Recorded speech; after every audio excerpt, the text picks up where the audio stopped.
Oke, sama-sama. Baik, kita mulai lagi ya. Jadi intinya adalah ketika datanya sudah kita peroleh, maka yang kita lihat dulu adalah seperti ya kita ngeliat-ngeliat gitu loh. Datanya seperti apa, karakteristik datanya seperti apa, kita mau melihat apakah datanya memang eh, bisa kita olah atau tidak. Nah, biasanya kalau kita hasil dari penelitian kuesioner ya, kuesioner akan kita lihat datanya masalah atau tidak. Maka di awal kadang-kadang kita akan lihat apakah pengisi kuesionernya itu mengisi dengan bersungguh-sungguh atau hanya sekedar bercanda. Contoh sederhana ketika bercanda adalah isian kuesionernya kan misalnya skala 1 sampai dengan 5 atau 1 sampai 10 gitu kan.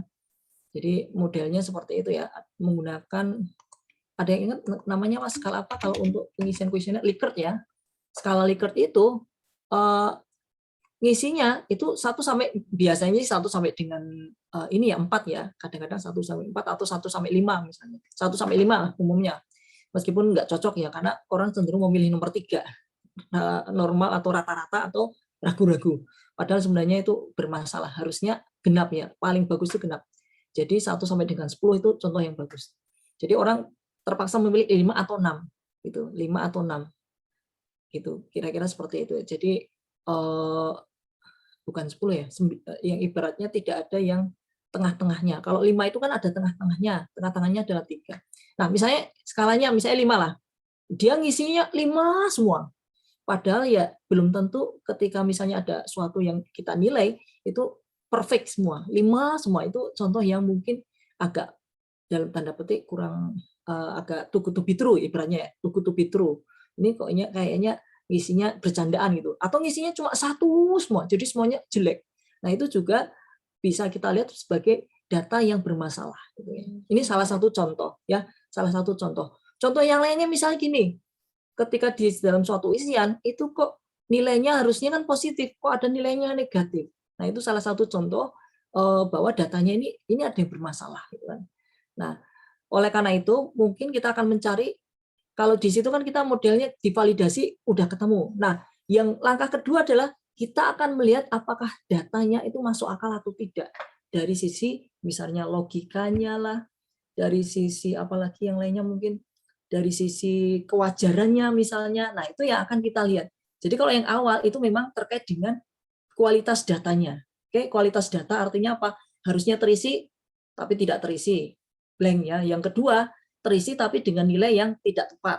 Harusnya misalnya terisi angka tapi terisi huruf misalnya. Harusnya terisi huruf tapi terisi angka. Nah, itu kualitas data. Terus kemudian tadi misalnya skalanya adalah 0 sampai dengan 100, tapi ternyata ada nilai minus dan seterusnya. Jadi ini kalau model-model seperti ini ada kesalahan atau pada sebagai salah satu konsekuensi karena tidak adanya validasi input.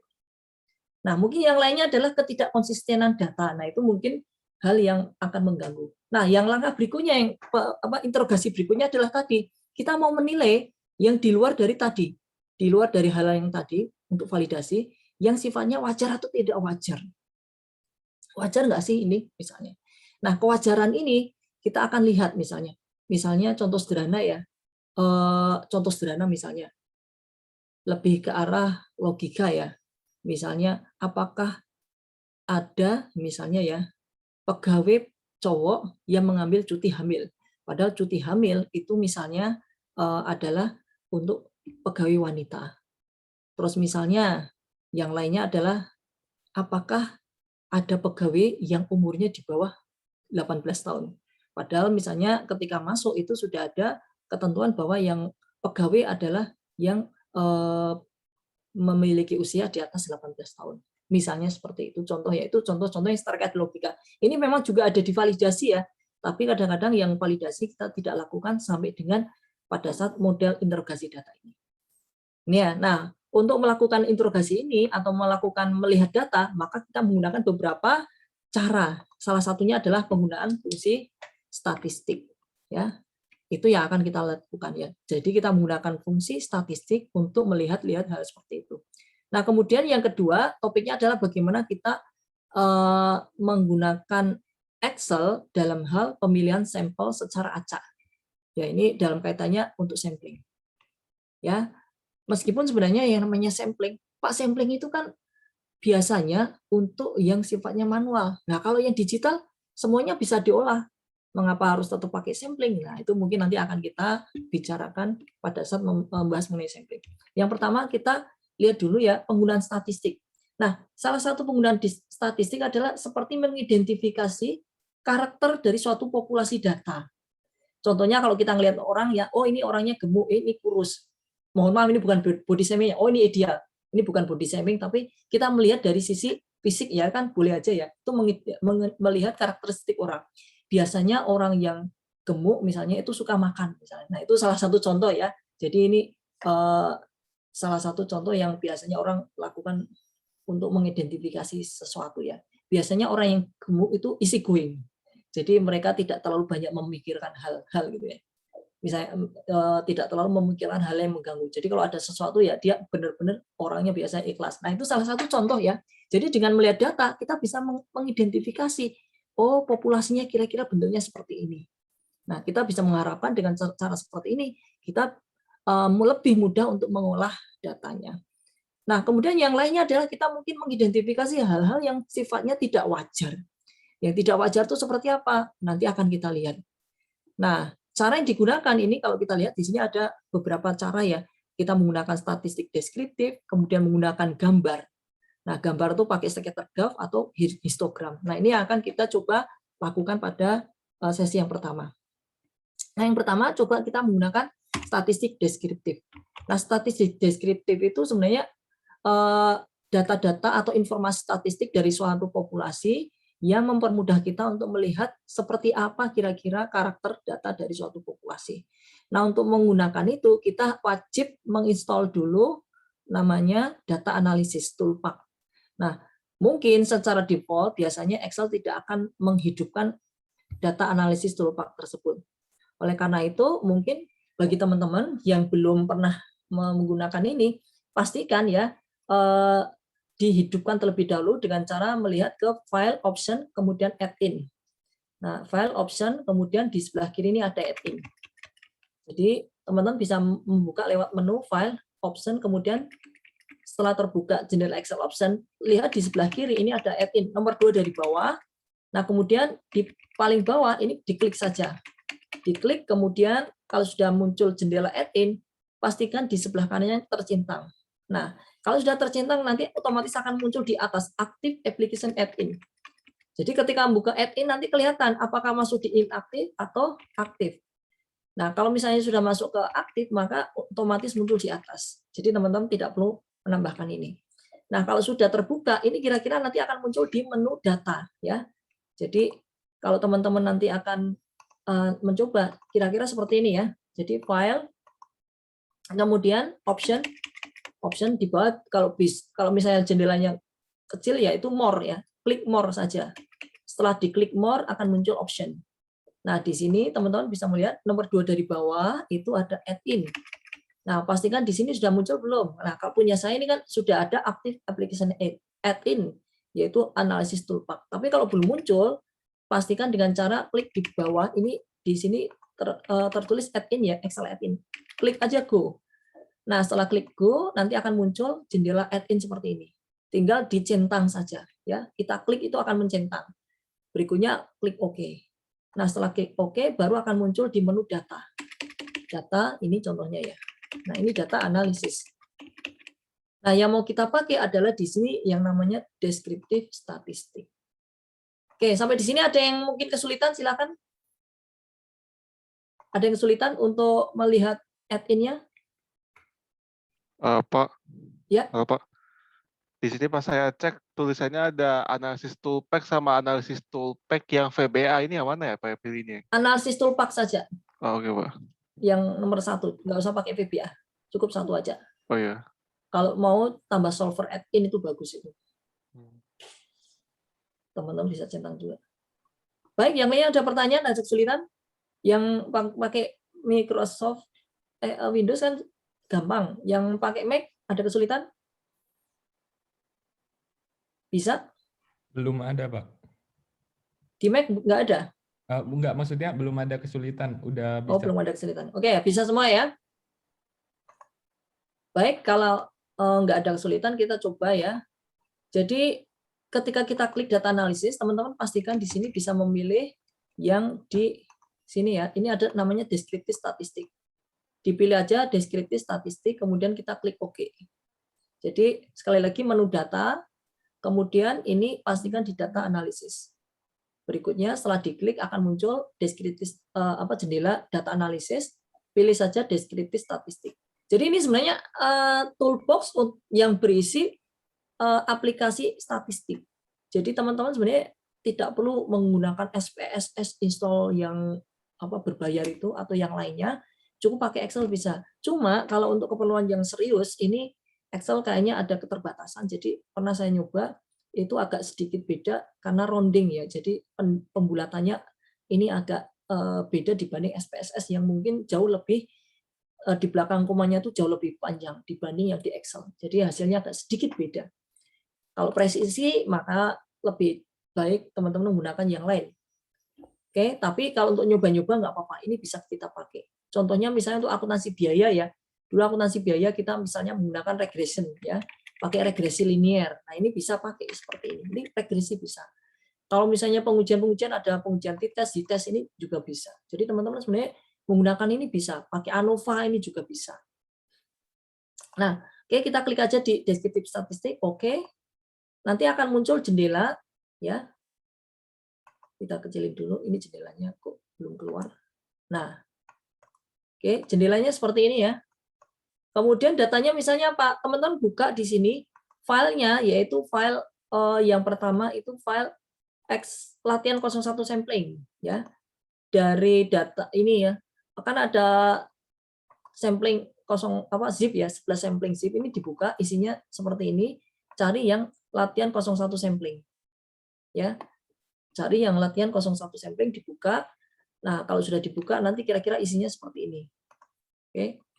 Kira-kira isinya seperti ini. Nah, kalau sudah kemudian ya teman-teman pastikan ini pertama kita nyari datanya. Nah, yang mau kita lihat untuk mau melihat karakteristik datanya adalah kita ingin melihat nilai nominal penjualannya. Jadi teman-teman bisa pilih di kolom E seluruhnya ini. $E, $E. Jadi bisa seperti ini ya. Letakkan di depan di hover di atas nama kolom E. Ini tanda panahnya ke bawah ya. Bukan plus atau yang lainnya. Nah, kemudian kalau di baris pertama ini berisi nama field atau row label ya, maka pastikan di sini klik label ya. Karena di kolom pertama, di kolom baris pertama, kolom penjualan baris pertama itu adalah nama kolom atau field, nama field ya, disebut sebagai label. Terus kemudian pastikan yang berikutnya ini summary statistik dan confidence levels ini dimasukkan. Confidence level 95% artinya kita memberikan toleransi 5% untuk error. Pak, semakin tinggi semakin bagus, betul. Jadi kalau misalnya mau lebih bagus, presisi 99% tingkat keyakinan. Jadi ruang errornya itu sekitar 1%. Tapi 95% cukuplah. Terus kemudian yang terakhir ya, pastikan outputnya mau diletakkan di mana, sheet baru atau di sini aja. Nah, saya letakkan di sel J22. Jadi saya letakkan di sel J22 aja di bawah sini ya. Saya letakkan di bawah di sini, kemudian klik OK. Nah, ini. Nanti akan muncul data informasi statistik yang ada di sini. Agak lebih enak membacanya, saya buat koma ya. Koma style. Klik koma style, kemudian coba kita lihat datanya seperti apa. Nah, kira-kira datanya seperti ini. Nah, ini kan mungkin memunculkan aneh-aneh ya, Pak. Ada mean, standar error, median, modus, standar deviasi, sampel varian, kurtosis, skewness, range, maksimum, minimum, dan seterusnya. Nah, teman-teman di sini mendapatkan hal yang menarik sebenarnya. Dari deskriptif statistik ini kita bisa melihat bahwa di sini apakah populasi ini adalah populasi yang sifatnya wajar atau mungkin agak bermasalah. Bermasalah artinya ada something di sini yang mungkin membuat karakteristiknya menjadi unik atau tidak wajar. Nah, dari sini kita bisa melihat ya ini ada salah satu contoh yang karakteristik yang sangat ekstrim. Nah, ekstrimnya di mana? Mana data yang menurut teman-teman di sini paling ekstrim? Ada yang tahu?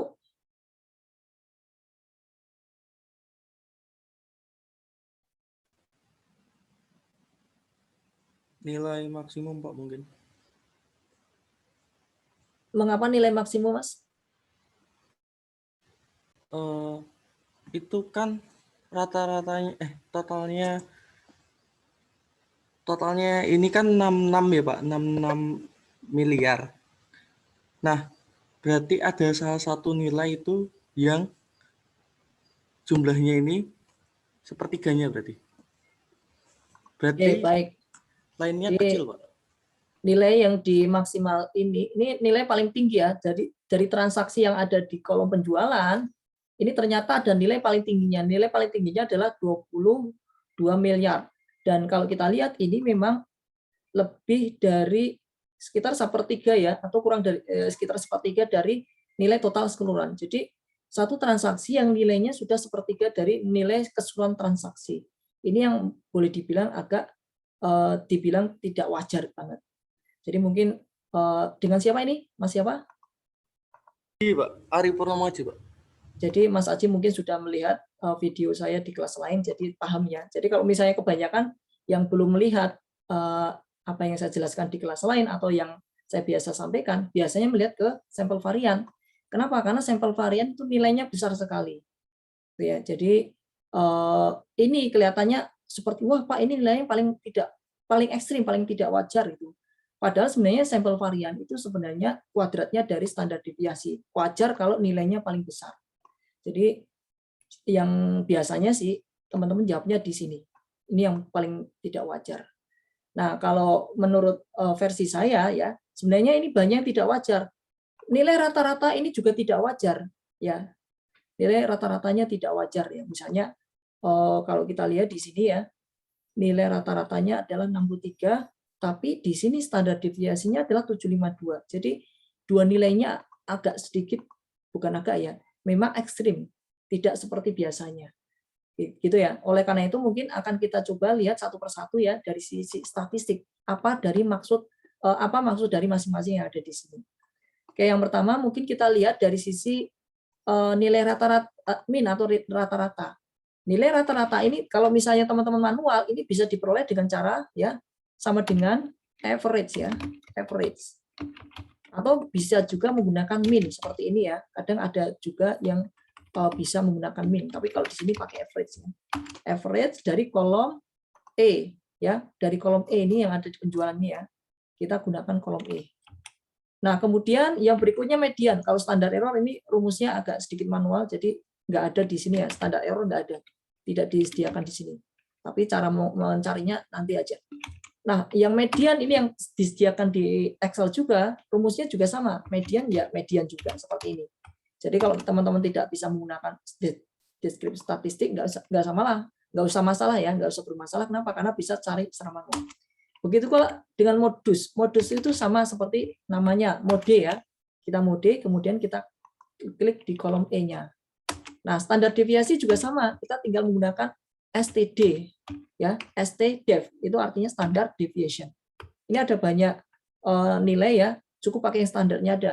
Yang standarnya ada standard deviation normal seperti ini, kemudian kita ngambil kolom E-nya. Nah, kemudian untuk sampel variance itu adalah kuadrat dari nilai standar deviasi. Jadi kita tinggal seperti ini ya, dikuadratkan saja. Hasilnya akan memperoleh nilai ini ya, memperoleh nilai sampel variannya. Oke, biar lebih enak ini saya kasih. Oke, biar kelihatan sama ya. Kemudian untuk kurtosis juga sama seperti namanya ya, kita ketikkan kur gitu, nanti akan muncul KURT. Nah, ini kurtosis untuk mencari kurtosis. Kurtosis apa nanti akan kita coba jelaskan ya lewat PowerPoint-nya. Kemudian untuk skewness, Pak ini kok beda? Oh, ini karena desimal aja ya. Desimalnya saya belum ini kan ya. Jadi ini biar sama tak buat desimal aja. Kemudian untuk yang skewness itu juga sama seperti kurtosis. Tinggal ketikkan skew. Nanti akan muncul formulanya adalah skew. Kita cari di kolom E. Nah, hasilnya sama ya. Nah, untuk range ini kita akan cari dulu nilai minimum dan maksimumnya. Karena range itu adalah nilai maksimal dikurangi dengan nilai minimal ya. Jadi nilai transaksi yang paling besar dikurangi dengan nilai transaksi paling kecil, itu namanya range ya. Nah, dalam hal ini kita cari dulu nilai maksimal dan minimalnya. Min dari kolom E ternyata 0, berarti ada transaksi yang nilainya 0. Kemudian ada lagi transaksi yang paling besar, kita lihat di sini adalah 22 miliar ya. Nah, dari sini baru kita bisa memperoleh range-nya maksimal dikurangi dengan minimal. Nah, transaksi yang paling kecil ya. Transaksi paling besar dikurangi dengan transaksi yang paling kecil. Nah, ini akan membuat range-nya. Jadi, range-nya ini juga nggak masuk akal karena nilainya sangat besar sekali dibandingkan dengan nilai total keseluruhan nominal transaksi. Nah, nominal transaksi kita gunakan rumus sama seperti biasa ya, sum saja. Kita jumlahkan. Begitu pula dengan untuk menghitung count-nya ya, ini sama seperti biasanya. Gitu. Oke. Nah, untuk confidence level ini nggak ada ya, jadi mungkin kita menggunakan cara yang manualnya saja atau nggak perlu lah, karena di sini pun teman-teman tidak akan banyak melihat buat apanya gitu ya. Nah, yang penting adalah teman-teman kita lihat ada beberapa nilai yang penting atau perlu kita lihat. Nah, sekarang kita lihat di PowerPoint-nya, di PowerPoint ya, sebenarnya maknanya apa? Oke, jadi yang pertama ini ada yang namanya skewness. Skewness itu tingkat kemiringan. Dia condong nilainya ke nilai besar, yang nilai yang lebih besar ini, atau nilai-nilai yang kecil ke arah kiri atau ke arah kanan. Nah, ini bisa kita lihat dari nilai dari skew-nya. Kalau lebih dari 0, nilainya lebih besar dari 0, maka akan condong ke kiri. Nilainya kecil-kecil. Semakin besar berarti semakin ke kiri. Ya, condong nilai yang kecil-kecil sekali. Sedangkan kalau skew-nya ke kanan, itu artinya nilai skewness-nya itu kurang dari 0 atau negatif ya. Jadi kalau misalnya nilainya negatif, itu kita lihat akan condong lebih ke kanan. Dan ini bisa kita lihat karakteristiknya misalnya, kalau untuk contoh yang kita lihat di sini ya, ini ekstrimnya adalah apa? Dia skew-nya adalah positif. Ya, 25,68. Jadi positif, berarti ini kita harapkan bentuknya ke kiri. Nah, itu bisa kita tengarai dengan apa? Dengan perbedaan antara nilai median dan modus min-nya ya. Jadi nilai mediannya itu lebih kecil dari nilai rata-rata. Kita lihat di sini ya. Nilai kalau kita lihat nilai modusnya lebih kecil dari nilai rata-rata ya. Kita lihat di sini. Ini kan 17 juta, min-nya adalah 64. Nah, ini bisa kita lihat memang benar ya, karakteristiknya dari situ. Kita ngelihat dari modus dan mediannya. Nah, kalau skew-nya negatif itu kita lihat nilai rata-ratanya lebih kecil dari nilai modusnya. Itu ya. Jadi ini contoh bagaimana kalau kita melihat kemiringannya seperti apa. Berarti untuk yang data ini kita bisa melihat bahwa karena skew-nya ini bersifat positif, maka kita harapkan modelnya adalah seperti ini harusnya. Ya, kira-kira datanya modelnya seperti ini. Gitu ya. Jadi nanti kalau dibuat histogram itu akan condong sebelah kiri. Kemudian ada data yang besar di sebelah kanan, tapi sangat sedikit frekuensinya, gitu ya. Ini kita harapkan nanti bentuknya seperti ini. Kemudian yang kedua adalah kurtosis. Kurtosis itu sebenarnya lebih ke arah apakah datanya homogen atau heterogen. Contohnya sederhana gini, Pak, namanya homogen itu apa? Misalnya dalam satu kelas, kira-kira tingginya seperti apa? Rata-rata tinggi di kelas adalah 155. Ternyata di kelas memang rata-rata 155 itu dari mana? Karena ternyata ketika kita lihat ukurannya ada yang 156, ada 154, tapi jarang sekali yang mungkin nilainya 120 tingginya ya, atau tingginya 200 cm atau 100 di atas 170 itu jarang sekali. Nah, kalau memang tingginya mirip-mirip ya, di antara 150 sampai dengan 160 misalnya, itu kan rata-rata 155 tadi ya, maka kurtosisnya kita lihat, dia akan kurus. Ya, itu namanya leptokurtik. Kurus ya, dia akan kurus. Artinya apa? Angkanya itu dekat dengan rata-rata. Jadi nilainya yang ada itu dekat dengan rata-rata. Karena tingginya akhirnya homogen ya, mirip-mirip. Tapi kalau semakin heterogen, mungkin ada yang tingginya 100 cm, 120 cm, ada yang tingginya 200 cm, 250 cm, tapi rata-ratanya 150, maka kita lihat seperti ini, landai sekali. Seperti polisi tidur ya, polisi tidur yang baik itu yang landai seperti ini ya, bukan yang leptokurtik. Ini nggak enak banget, biasanya jeduk-jeduk gitu ya, ini nggak nyaman. Nah, kalau ini namanya platikurtik, sangat heterogen. Nilai yang kecil dengan yang terbesar, ibarat range-nya ya, range-nya itu sangat lebar sekali. Sangat lebar sekali. Nah, coba kita lihat kurtosis yang di sini seperti apa. Nah, kurtosisnya di sini kalau kita lihat ternyata adalah positif dan nilainya besar. Berarti kita harapkan dia lebih banyak yang homogen. Jadi kelihatannya kurus seperti ini. Nilainya berarti dekat dengan nilai rata-rata. Kebanyakan dari transaksi nilai nominalnya dekat-dekat nilainya ya. Maka kurtosis. Tapi sekali lagi kalau datanya bervariasi, heterogen, yang campur aduk antara rendah dan tinggi. Nah, kita lihat seperti ini, yaitu yang platykurtic. Gitu ya. Jadi ini kurtosis itu untuk melihat apakah datanya homogen atau heterogen. Itu yang bisa kita lihat dari sini. Oke ya, baik. Nah, kemudian kalau kita lihat di sini ya, maka kita bisa memperoleh ya, oh kira-kira datanya seperti itu. Nah, kemudian kita lihat ternyata ada ketimpangan data ya. Kita lihat dari standar deviasi. Nah, standar deviasi itu apa? Gitu kan? Mungkin kalau untuk standar deviasi bisa kita gambarkan saja ya. Saya buat dalam bentuk, sebentar. Saya coba ambil alatnya dulu ya.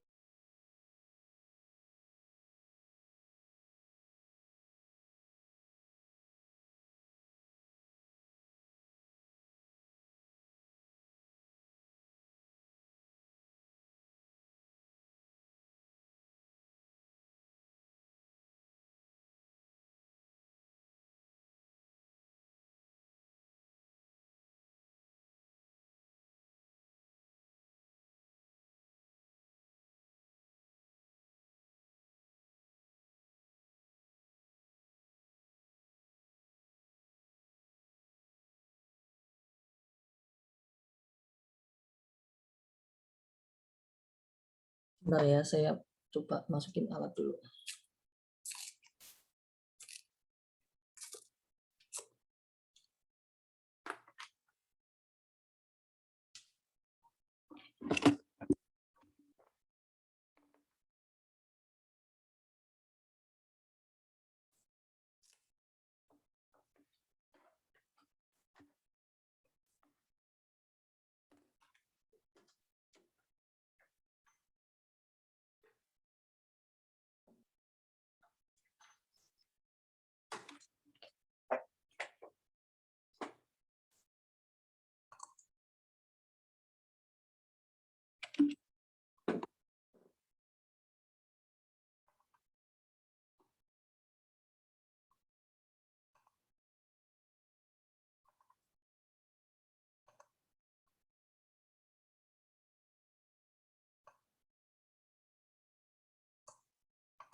Oke, kita mulai ya. Jadi pada dasarnya yang namanya deviasi standar itu seperti apa? Coba kita akan gambar terlebih dahulu ya, yang paling enak. Kita akan gambar dulu sebentar. Ini ada yang enak nggak ya? Pakai board aja deh. Saya coba pakai board ya.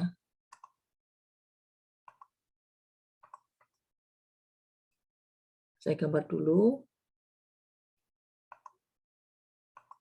Kita gambar board dulu ya. Ini misalnya ada data dengan sumbu X dan sumbu Y ya. Ini ibaratkan ini data lurus gitu ya. Ini sumbu X-nya. Nah, kemudian kita akan buat semacam data ya. Ini ada data-data yang coba kita letakkan di atas ini. Datanya saya buat seperti ini ya. Bintang ya.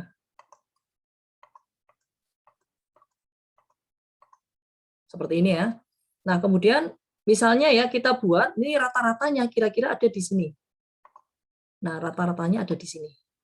Misalnya nih kita buat seolah-olah rata-ratanya adalah, seolah-olah ya, rata-ratanya itu berada di sini. Nah, ini rata-rata. Oke, jadi ini kalau kita lihat ini adalah sebagai rata-rata. Ini X rata-rata. Ini sumbu X, ini kemudian sumbu Y. Ya, kira-kira seperti itu ya. Jadi kalau kita lihat ya sekali lagi ini ada sumbu X, sumbu Y, terus kemudian ini ada beberapa data yang ada di sini. Nah, ini kalau misalnya kita bilang ini adalah data A.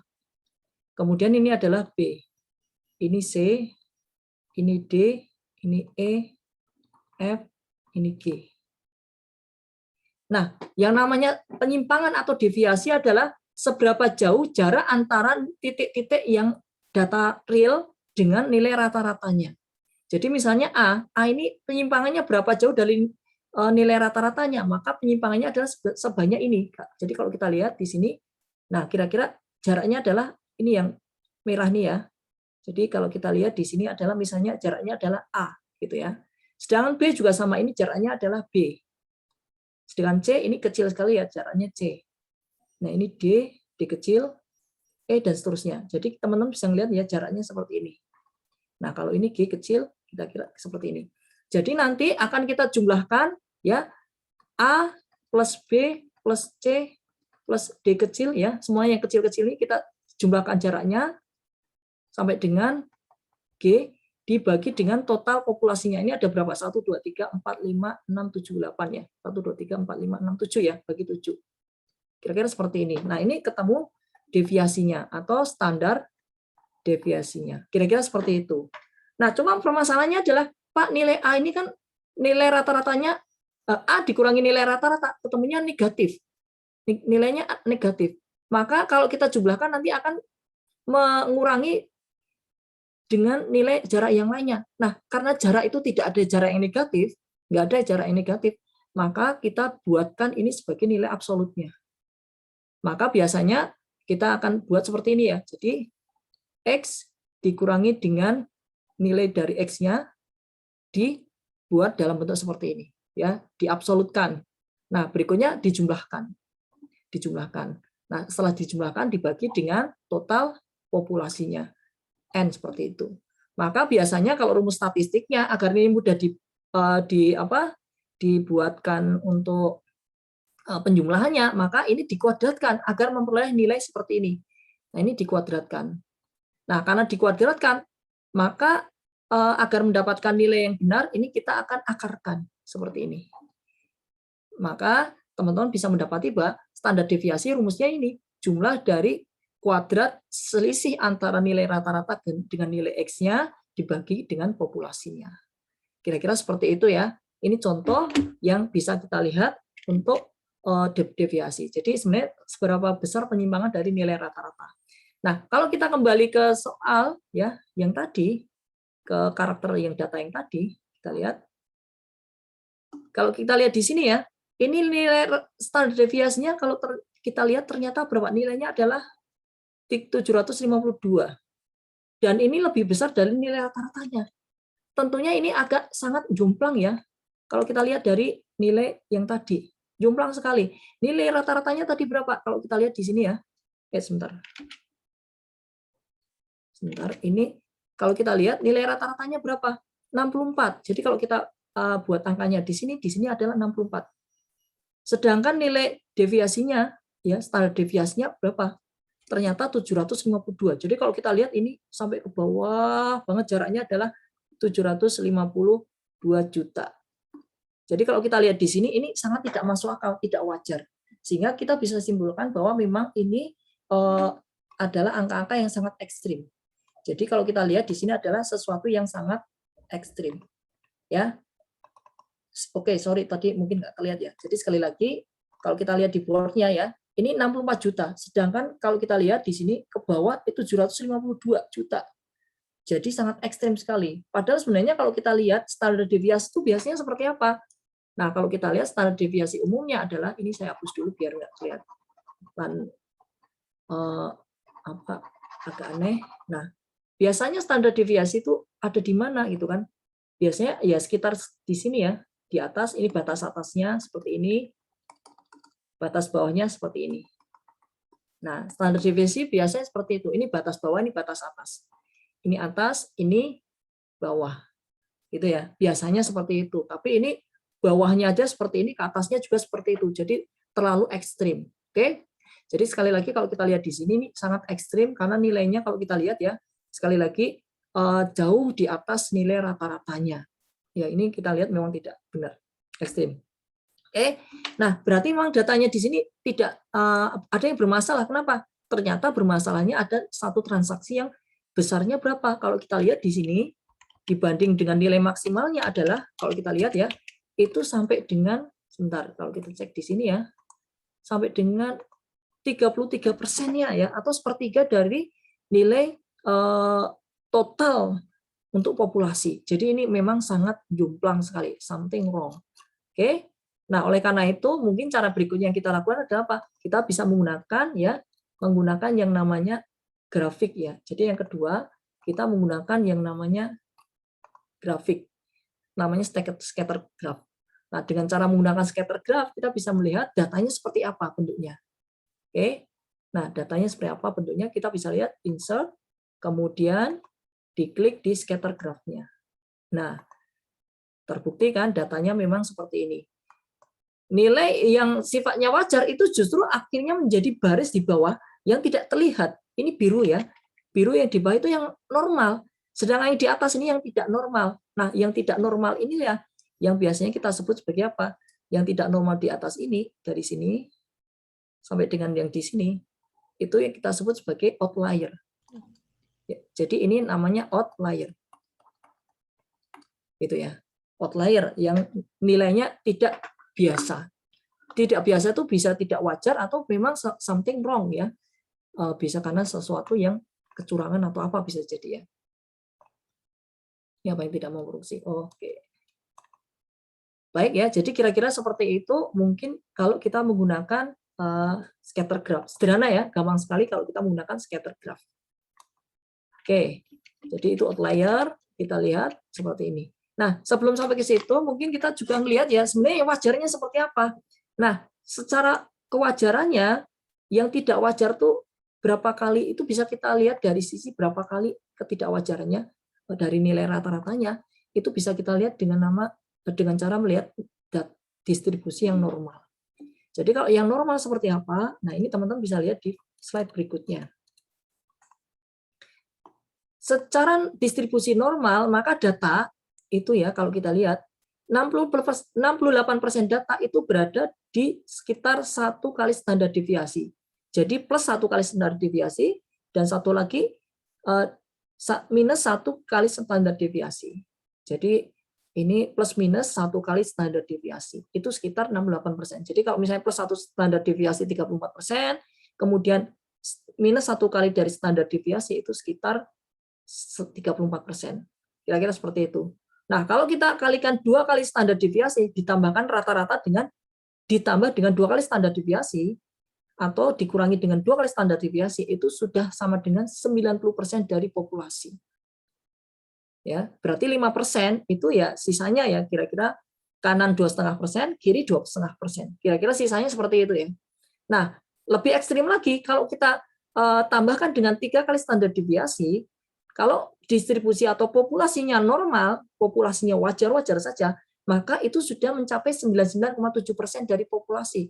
Artinya sebelah kanan ini 0,15, sebelah kiri 0,15. Kenapa? Ini kan 0,03 ya. 0,03. Jadi 0,15 atau 1,5 0,15 di sebelah kiri persen ya, yang sebelah kanan 0,15% juga. Jadi kalau kita lihat ya inilah yang namanya nilai-nilai yang sifatnya outlier, yang mungkin boleh kita bilang tidak wajar, itu berada di sebelah kanan, sebelah kiri, yang ekstrim ya, boleh dibilang ekstrim. Contohnya misalnya dalam satu populasi pasti ada yang sangat jenius. Nah, sangat jenius itu sangat sedikit sekali nilainya, jumlahnya ya, jumlah orang yang jenius itu sangat sedikit sekali. Boleh dibilang dari populasi paling sekitar 0,15%. Gitu ya. Ini contoh kalau dia menggunakan distribusi normal. Sayangnya, nah kalau kita lihat dari grafik yang ada di sini, ini bukan distribusi yang bersifat normal. Sehingga bentuknya kalau kita lihat ya sangat tidak wajar seperti ini. Ini belum kita buat histogram ya. Untuk membuat seperti ini kita menggunakan yang namanya histogram. Jadi bagaimana cara membuat nanti akan kita bahas di pertemuan paling belakang. Oke ya. Jadi ini secara wajar seperti itu. Sehingga ada rule of thumb ya. Rule of thumb biasanya yang namanya outlier itu terletaknya 2,5 sampai 3 kali plus minus dari standar deviasinya. Kira-kira seperti itu. Jadi plus minus 3 kali dari standar deviasi. Itu rule of thumb-nya. Jadi kalau kita lihat di sini, berdasarkan rule of thumb, kita nggak usah kalikan 3 kali ya. Itu sudah tidak normal. Kenapa? Karena nilainya rata-ratanya aja 64 juta. Ditambah 752 atau dikurangi 752, ini kan malah nilainya minus ya. Jadi kalau di bawahnya minus, di atasnya nilainya besar sekali. Jadi ini sebenarnya tidak wajar. Maka mungkin teman-teman bisa menggunakan cara lain untuk melihat ya nilai-nilai yang terbesar dari suatu populasi. Teman-teman bisa menggunakan namanya filter ya. Kita pakai filter seperti ini biasa. Kita gunakan number filter dan di sini ada top 10. Nah, dari top 10 ini bisa kita lihat apakah top 10 sebanyak 10 item atau 10%. Nah, item sama persen itu beda. Item itu berarti 10 transaksi yang kita ambil. Top 10 transaksi. Jadi kita bisa ngambil 10 top sama bottom ya. Top itu berarti paling atas nilai paling tinggi, bottom itu paling kecil ya. Jadi ada 2 di sini. Kemudian di sini juga ada 2, item atau persen. Jadi kalau top item 10 item, kita ngambil 10 item terbesar. Tapi kalau top 10% artinya kita 10% dari total populasi. Populasinya di sini berapa? Nah, kalau kita lihat di sini populasinya adalah 1040. 10%-nya adalah 104. Jadi 104 data yang kita ambil dari top 10%. Top 10%. Jadi misalnya kita ambil top 10% ya. Kita lihat. There. Oke. Maka dia akan mengambil sekitar berapa? 100 ya. Harusnya akan sebanyak 100 data. 104. Nah, benar ya, 104 data. Kita lihat di sini numerical count-nya ada 104 data di paling bawah ini. Ini bisa kita lihat. Nah, kalau misalnya kita urutkan berdasarkan besar ke kecil, maka akan kita lihat seperti ini. Nah, tadi yang angka paling besar ya 22 miliar, berikutnya 9 miliar dan seterusnya sampai paling kecil nilainya 45 juta. Nah, ini contoh ya, kalau kita lihat berdasarkan nilai top 10%-nya. Nah, oleh karena itu misalnya kita akan lihat ya, sebenarnya yang nilai wajarnya seperti apa. Kita buang yang outlier-nya, kita akan buang pengaruh outlier, biar melihat datanya lebih enak. Maka teman-teman bisa lihat ini caranya apa? Ya, coba kita panjangkan ke bawah ya. Coba kita panjangkan ke bawah sehingga kita bisa meneropong sebenarnya yang wajar itu ada di rentang di mana gitu ya. Ini bisa kita lihat di sini. Oke, kita bisa ke bawah lagi sampai dengan kemudian kita merasa oh ini yang kecil ini sekitar di sini. Oke. Di sini nilainya berapa? Nah, kita klik di sini sekitar 100 juta. Ya, kita ambil nilai 100 juta. Maka teman-teman bisa aja caranya adalah ngambil nilai 100 juta tadi untuk yang paling tinggi. Jadi kita akan lihat grafiknya nanti kalau sudah dibuat 100 juta ke bawah. Jadi ini saya hapus saja biar nggak ngeribetin. Nah, saya filter. Di sini adalah nilai penjualan yang di bawah less than 100 juta tadi. Ya. Nah, setelah kita ambil nilai yang di bawah 100 juta, coba kita buat lagi data grafiknya. Nah, grafiknya nanti akan ternyata dia akan memperlihatkan bentuk aslinya. Nah, ini bisa kita potong, oh ternyata 60 juta ya. Kalau kita ngelihat datanya di sini, ini paling enak adalah di bawah 60 juta. Oke, ya kita cek ya di bawah 60 juta. Nah, coba kita lihat yang di atas 60 juta berapa ya? Greater than 60 juta itu ada berapa transaksi? Nah, seperti ini.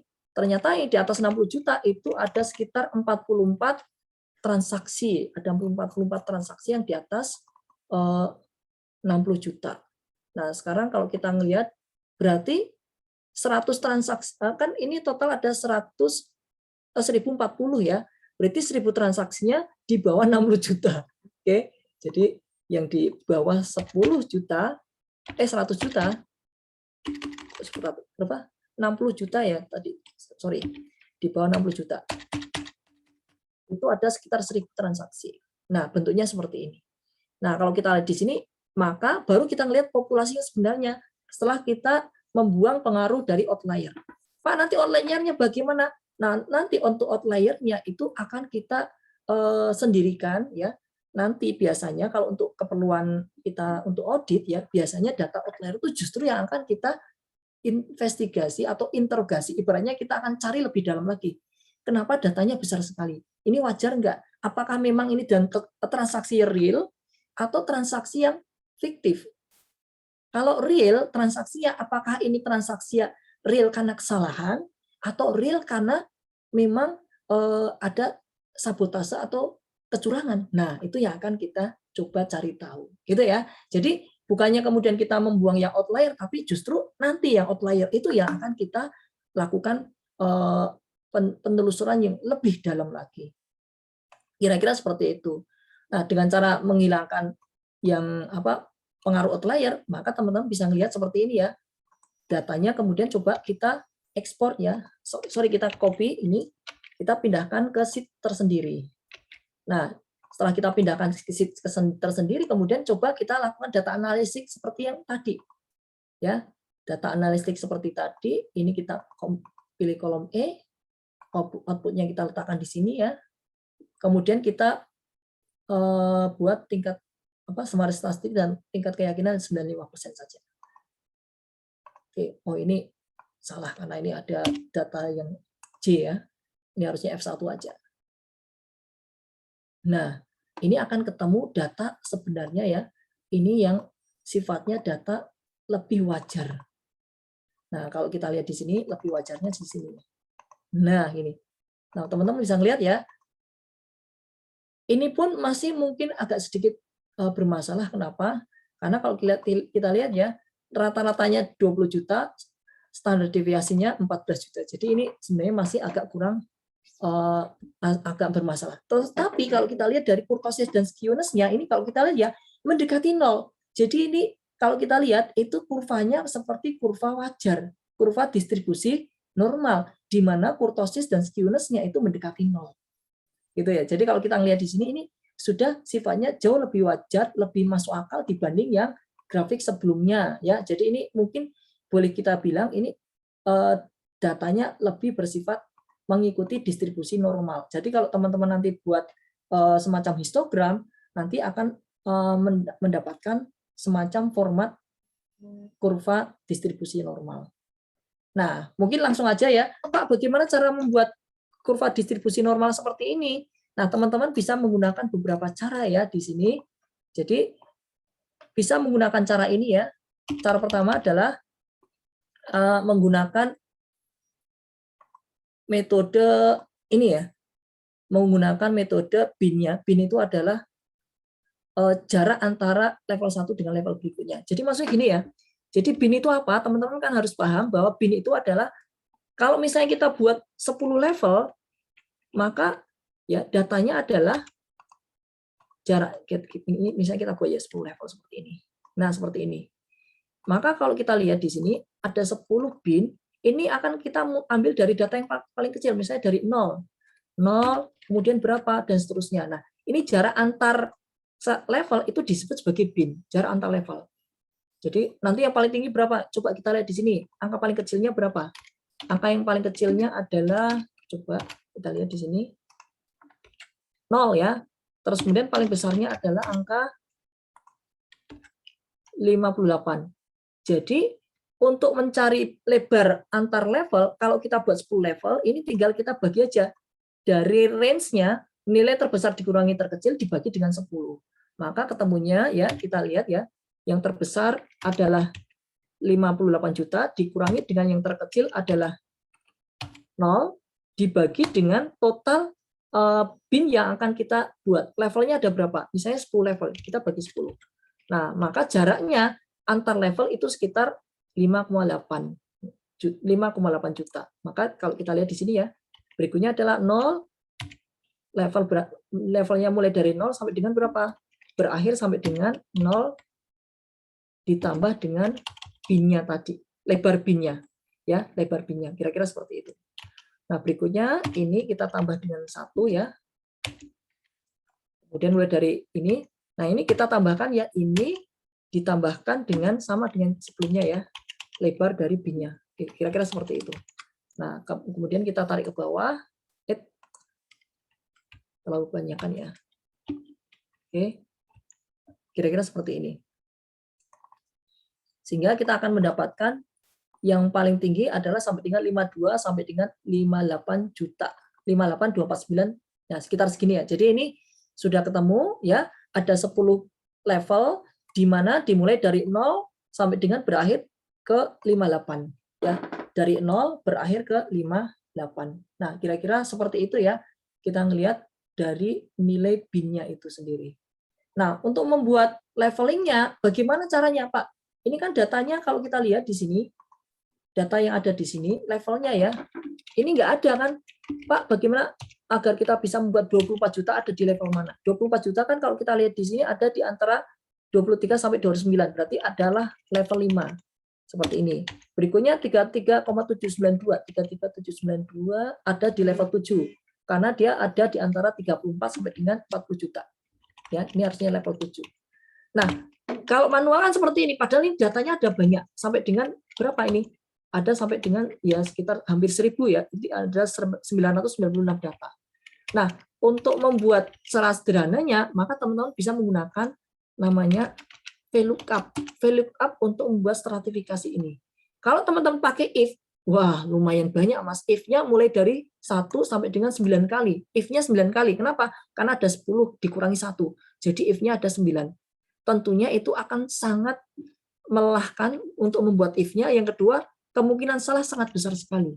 Dan ketiga, kalau misalnya pindah-pindah dari yang regional Amerika ke regional Indonesia, maka if-nya akan tidak bunyi. Kenapa? Karena ada yang pakai koma, ada yang pakai titik. Kecuali kalau misalnya kita menghindari pakai titik dan koma tadi.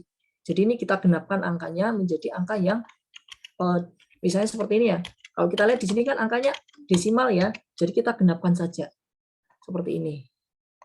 Kita genapkan seperti ini. Nah, seperti ini akan lebih enak ya untuk dilihat dan untuk dibuatkan formula if-nya. Tidak pakai koma, tidak pakai titik. Jadi angkanya kita ketikkan aja 5824 tanpa koma, tanpa titik.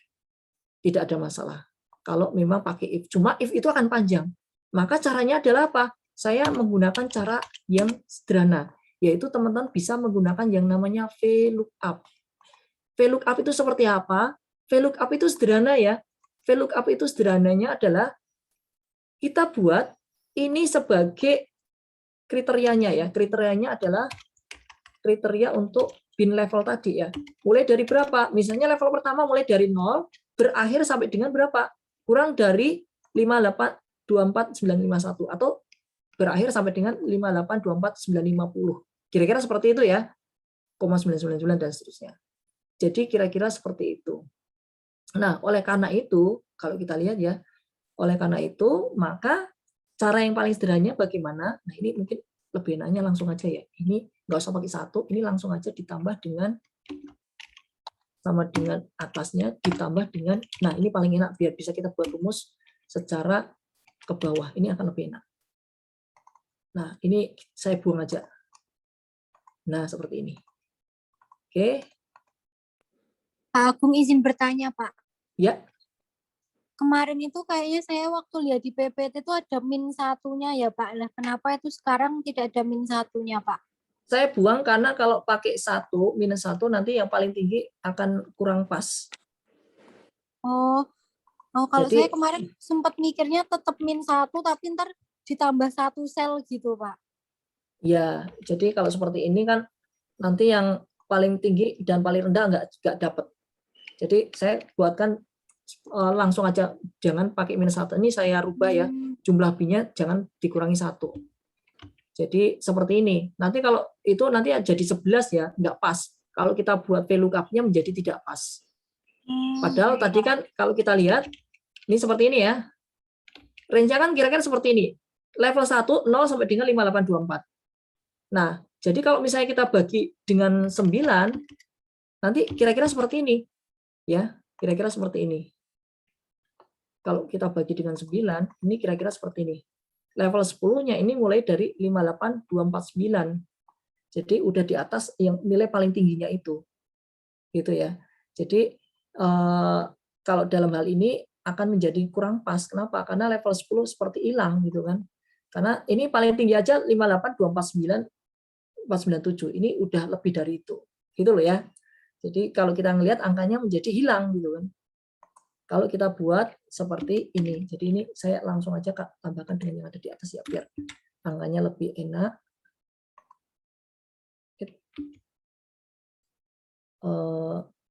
Ini salah nih. Ini harusnya saya tambahkan dengan yang di atasnya. Nah, seperti ini.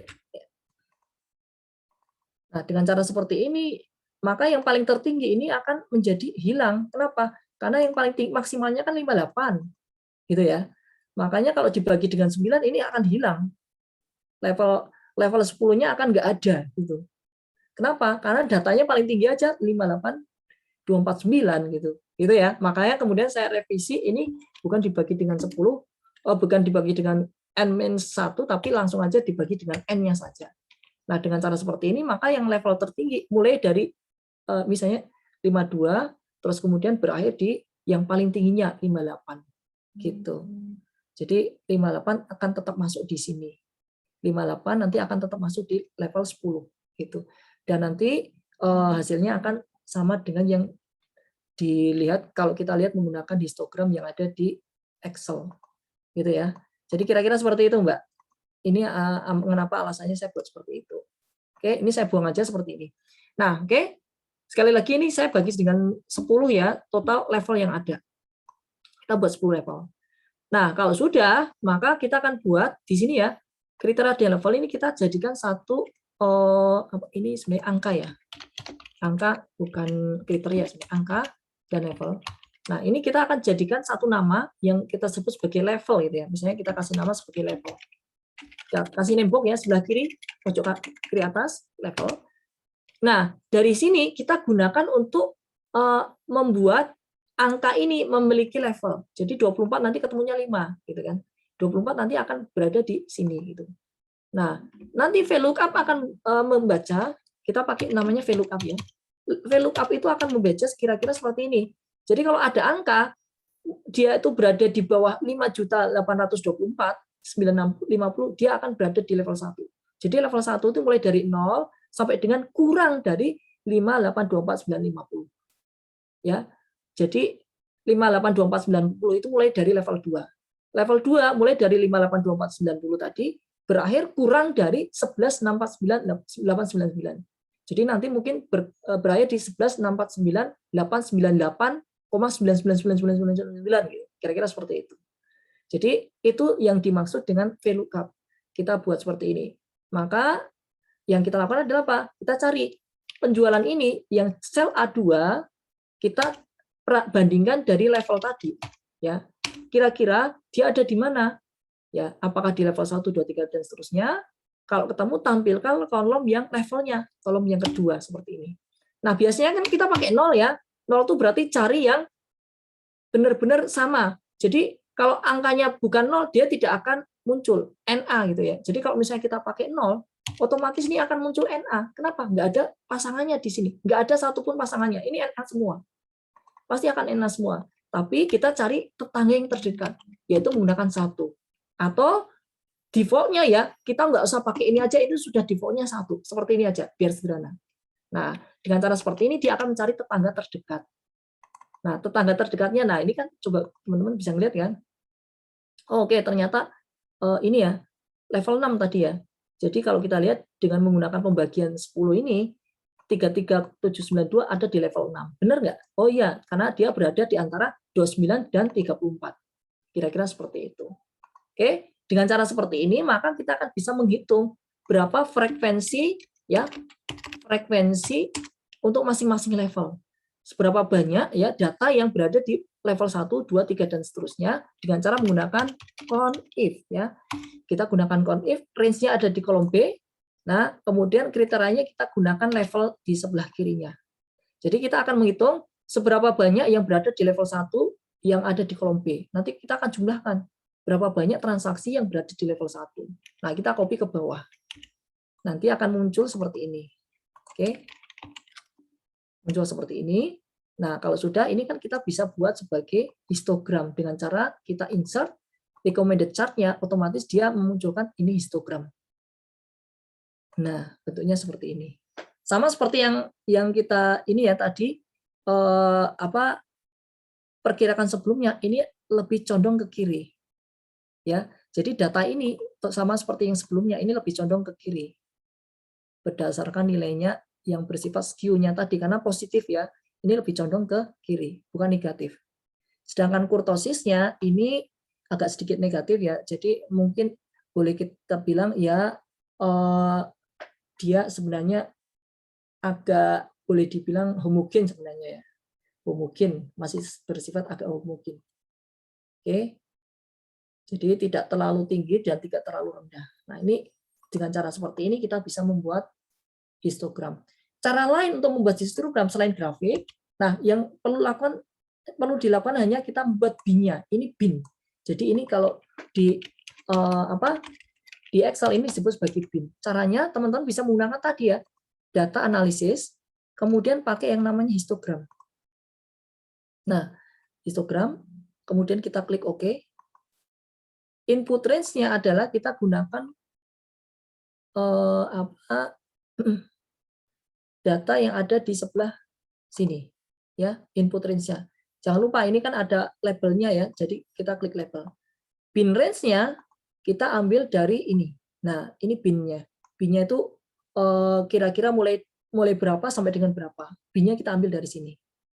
Kemudian output-nya kita akan letakkan di bawahnya ya, biar mungkin teman-teman bisa melihat perbedaannya. Kita letakkan di bawah sini. Atau lebih tepat sebenarnya di sebelah kanan ya, tapi nggak apa-apa ya, di sebelah sini. Kemudian kita bisa buatkan output-nya.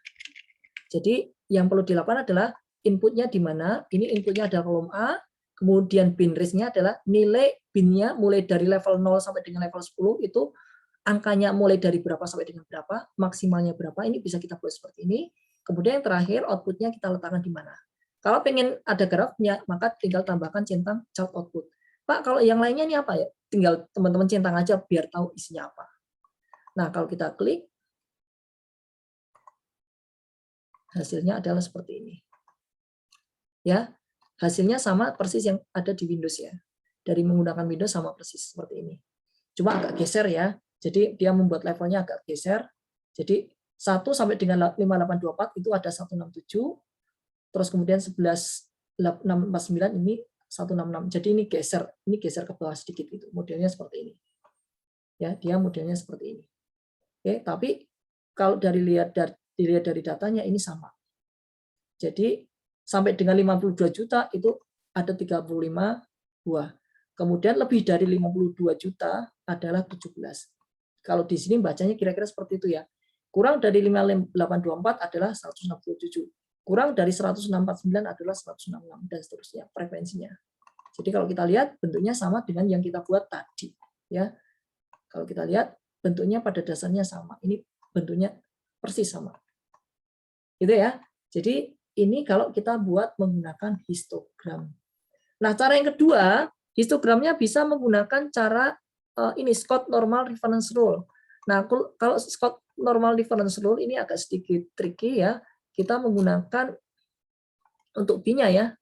Kita menggunakan bin width-nya adalah 3,5 kali standar deviasi dibagi dengan pangkat 3 dari n. Maka kita akan lihat datanya di sini standar deviasinya berapa. Standar deviasinya ada 13,787. Nah, ini dikalikan kali 3,5. Maka nilainya berapa? Kalau kita lihat bin-nya adalah sama dengan 3,5 kali dengan standar deviasi yang kita buat di sini ya, atau langsung aja teman-teman biasa buat seperti ini, stdef dari kolom ini A ya, seperti ini. Nah, ini ketemu angka yang paling atas ya, dibagi dengan jumlah populasi. Populasinya berapa? Nah, kita lihat di sini count ya, count dari kolom A ada 996. Jadi kalau sepertiganya berapa? Akar pangkat 3-nya ya. Jadi ini dikalikan dengan 1/3. 32. Ketemunya berapa? Ini dibagi dengan ini. Nah, ini adalah lebar bin kalau kita menggunakan Scott Normal Reference Rule-nya. Ya, kira-kira seperti ini. Beda dengan yang ini ya, kita buat 5,824. Jadi kalau di sini adalah 145. Maka jumlah levelnya ada berapa? Jumlah levelnya dari sini, maka kita buat nilai paling maksimalnya ya, nilai maksimal yang ada di sini, yang ada di data. Nah, coba kita bagi dengan ini, maka kok ada banyak level ya? Sebentar, ini ada yang salah nggak ya nih? 3 kali standar deviasi, levelingnya ada banyak banget ya. Jadi kalau kita melihat di sini ada sampai dengan 400. Ini apa ada yang salah ya? Akar pangkat 3-nya kan segini ya. Udah benar ya? Akar 3-nya sekian. Ini 3 kali standar deviasi. 3 kali dari standar deviasinya ini juga benar. 3 kali ini ya. Coba kalau dari sini, makanya benar nggak? 3 kali ini agak sama ya, 48. Jadi kalau kita menggunakan Scott normal reference rule ternyata lumayan banyak ya angkanya. Jadi hasilnya agak lumayan beda ya. Kalau kita lihat menggunakan Scott normal reference rule-nya. Jadi ini ada 400 level malah. Kalau kita buat ya akhirnya karena B-nya dari situ ya, kita buat yang level pertama adalah 0 dulu ya. 0, level kedua kan nilai yang minimal ya. Ini ditambah dengan B-nya. B-nya seperti ini. Coba kita buat sampai ke bawah. Ini harusnya sampai dengan 400 ya. Jadi saya pakai fill series saja. Coba pakai fill series, kemudian kolom berakhir sampai dengan 401 lah, seperti ini. Ini kan digenapkan sampai 401, kemudian kita copy ke bawah. Coba ke paling bawah nilainya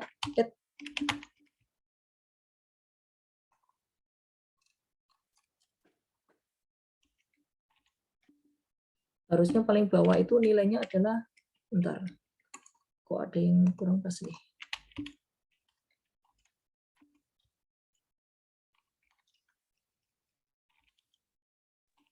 Pak, mungkin di rumus itunya tadi salah sih Pak, kurang tanda kurung Pak. Oh, kurang tanda kurung ya ininya ya? Iya, jadi Ini perhitungannya dikali 1 dulu, habis itu bagi 4 gitu. Oh, bagi 3 iya, gitu. betul.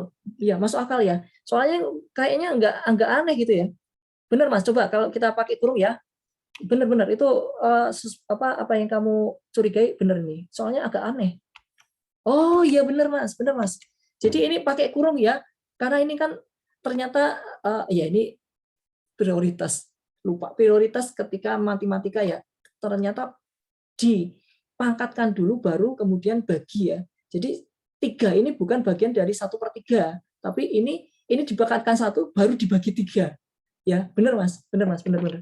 Jadi ini tadi dipangkatkan 1 baru dibagi 3. Sehingga ketemunya kok 370. Makanya tadi saya bilang kok tidak wajar, levelnya panjang banget ya, terlalu banyak. Makanya ini betul Mas. Betul. Nah, ini makanya saya bilang ini tidak wajar. Saya melihat sesuatu yang tidak wajar. Maka kalau kita lihat ini levelnya sampai dengan 12,05, berarti kita genapkan menjadi, nah ini pas nih di sini. Jadi di sini levelnya sampai dengan 13 saja. Atau cukup 12 saja ya. Ini sebenarnya 12 saja ya. Karena paling tinggi ini 58. Oh ya, bisa. Karena paling tinggi adalah 58 dan di sini ini 57 ya. Kalau kita lihat dari angka yang ada di sini ya. Dari B-nya kita lihat B-nya mendekati dengan yang tadi ya, ini 5,8, yang ini 4,8. Nah, ini baru wajar masuk akal, Mas. Jadi tadi saya bilang kok ini kok nggak aneh, agak aneh banget, ternyata kesalahannya ada di sini. Ini prioritas ketika matematika ya. Teman-teman jangan lupa.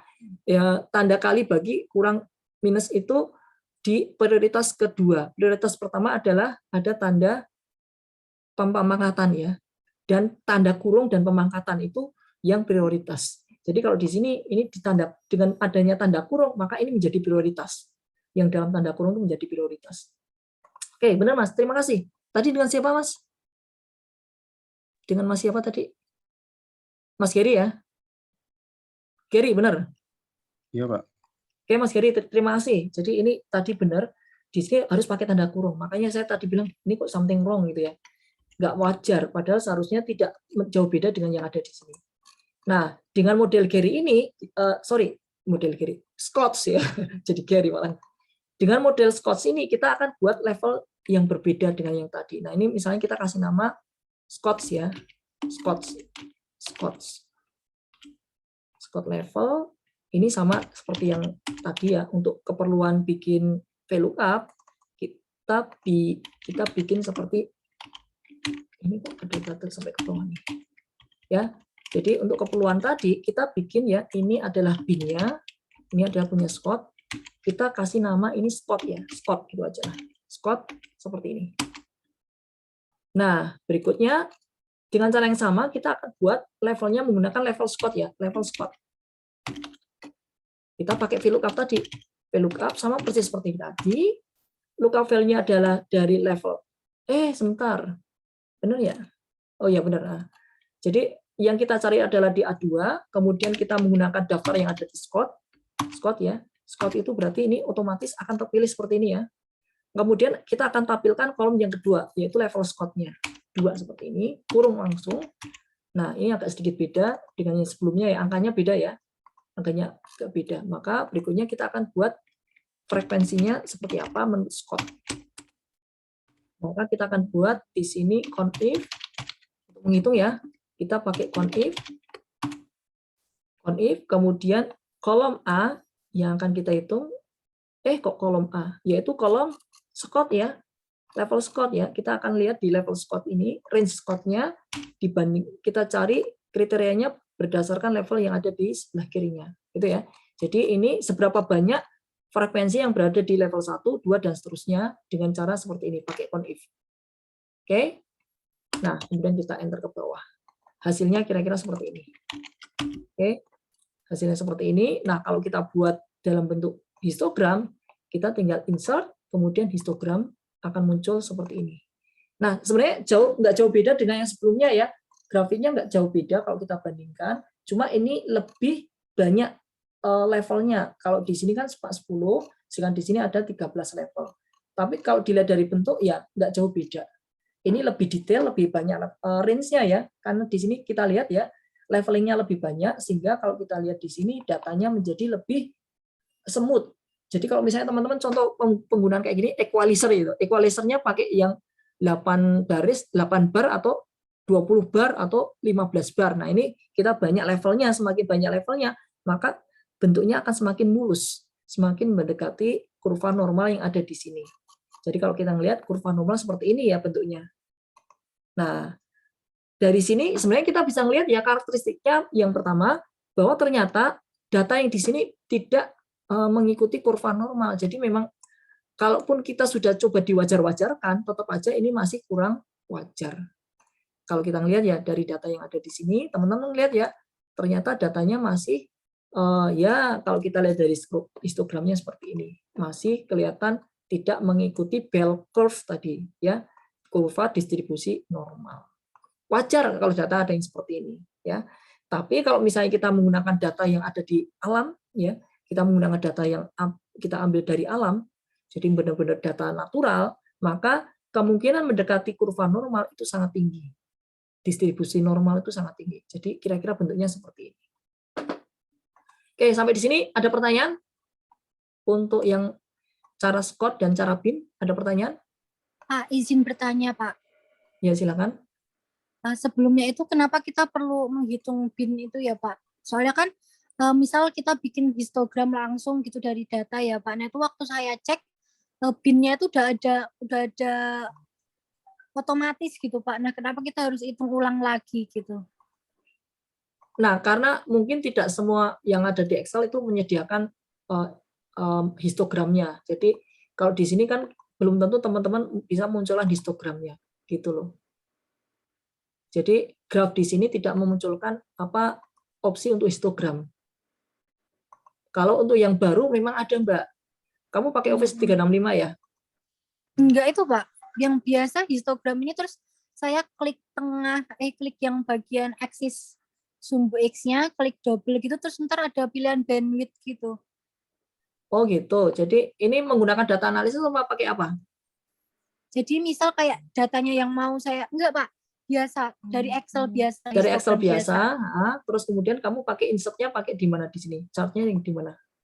Ada sih memang ada, saya cuma Eh, di sini memang ada ya, cuma saya lupa itu ngambilnya di mana, makanya saya belum sempat menyampaikan seperti itu. Jadi coba ditanyakan Mbak, ngambilnya dari mana. Kalau di sini memang secara default mungkin tidak terlihat gitu loh. Harusnya kan muncul di sini recommended chart ya, tapi Ya. kalau kita ngelihat di sini nggak muncul gitu. Belum tentu langsung muncul gitu. Nah itu yang mungkin perlu di-sharing. Silakan. Itu cara yang iya, paling Pak. mudah memang. Benar ya, Pak. Di Excel ada, cuma saya lupa untuk menghidupkannya ada di mana gitu ya. Silakan Mbak, di-sharing. Jadi itu cara menggunakan secara manual ya, bagaimana cara membuat histogram. Jadi kalau menggunakan data analisis, memang kita harus pakai bin tadi. Tapi kalau misalnya histogram yang disampaikan Mbak Karina, memang langsung. Saya sudah pernah membuat seperti itu, cuma saya kesulitan, lupa lupa caranya untuk menghidupkan. Jadi mohon maaf ya, saya sendiri juga lupa, sering lupa, sehingga sudah pernah, cuma ketika saya nyari lagi, kok nggak keluar, ada di mana menunya ya, apakah itu saya ingat di Excel bisa, tapi ketika saya nyoba lagi, nyari-nyari kok nggak ketemu ininya, charts-nya gitu ya. Itu yang saya masih tanda tanya ya. Sebenarnya ada, fiturnya di Excel itu sendiri ada. Setahu saya sih ada. Oke, silakan Mbak, di-share.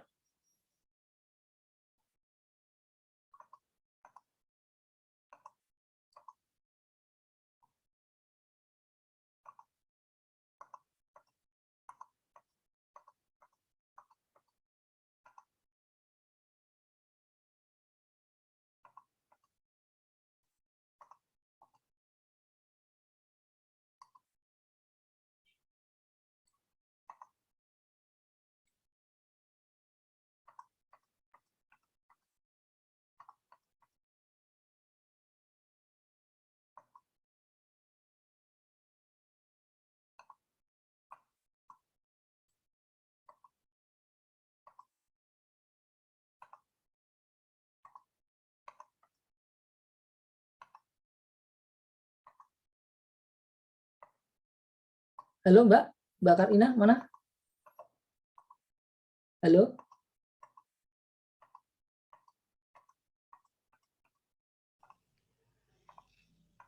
Izin Pak, Karina bilang laptopnya jadi blue screen Pak. Oh gitu ya, kita tunggu, Iya Pak. biar di restart dulu. Baik Pak. Kita tunggu untuk biar restart dulu ya.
Kita tunggu ya sampai ini dulu.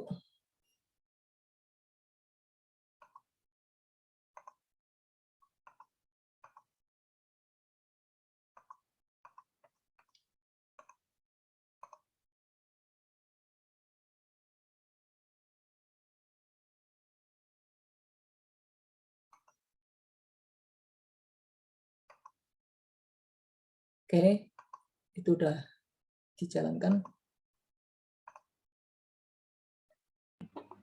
Ini ya Pak. Ya ini udah jalan. Silakan.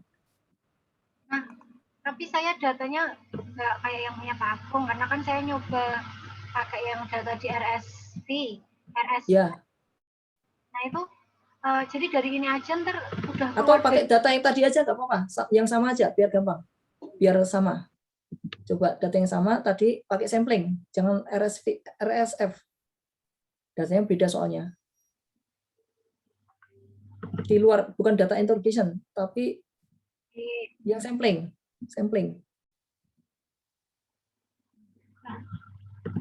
Bukan yang itu.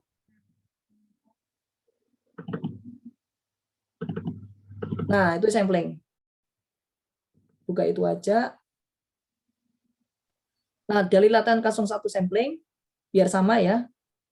Latihan 01 sampling, terus kemudian difilter dulu di bawah 60 juta, Mbak, biar sama. Atau di bawah 100 juta juga boleh, biar sama dengan yang ada di ini, di PowerPoint. Yang kalau PowerPoint itu di bawah 100 juta ya. Di bawah 100 juta, biar kita coba recreate yang ada di PowerPoint. Di bawah 100 juta, silakan.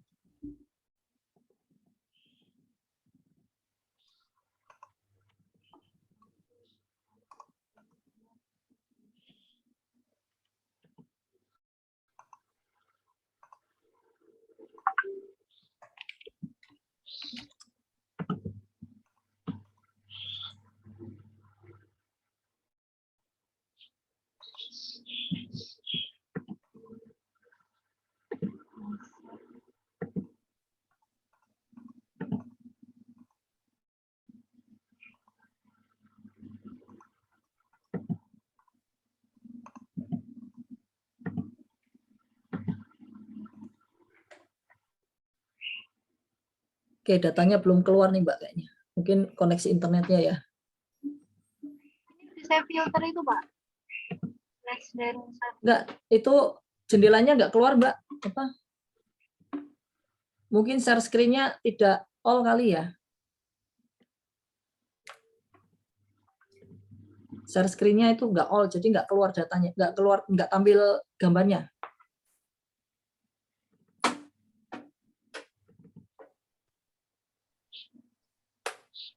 Share screen-nya mungkin tadi share screen-nya hanya share screen untuk ini. Bentar, ini belum keluar. Belum keluar.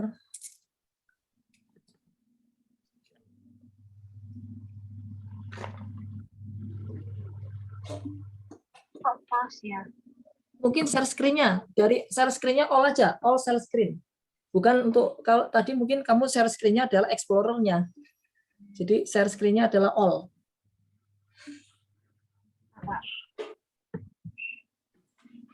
Sudah terlihat ya Pak? Nah, kalau ini terlihat, benar. Nah, kalau ini terlihat. Enggak ada ya Pak. Kemarin saya ada histogram.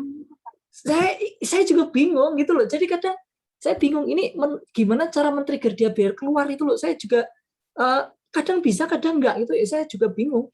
Makanya saya sendiri juga. Yang tadi bisa Pak, yang di RSF itu keluar. Saya di sini ada option histogram gitu Pak. Bukan jenis programnya. Coba kamu simpan sebagai Excel yang baru. Ini kita simpan sebagai, ini kan filenya file yang bentuk lama nih. Kamu coba simpan sebagai Excel yang baru. Mungkin bisa. Saya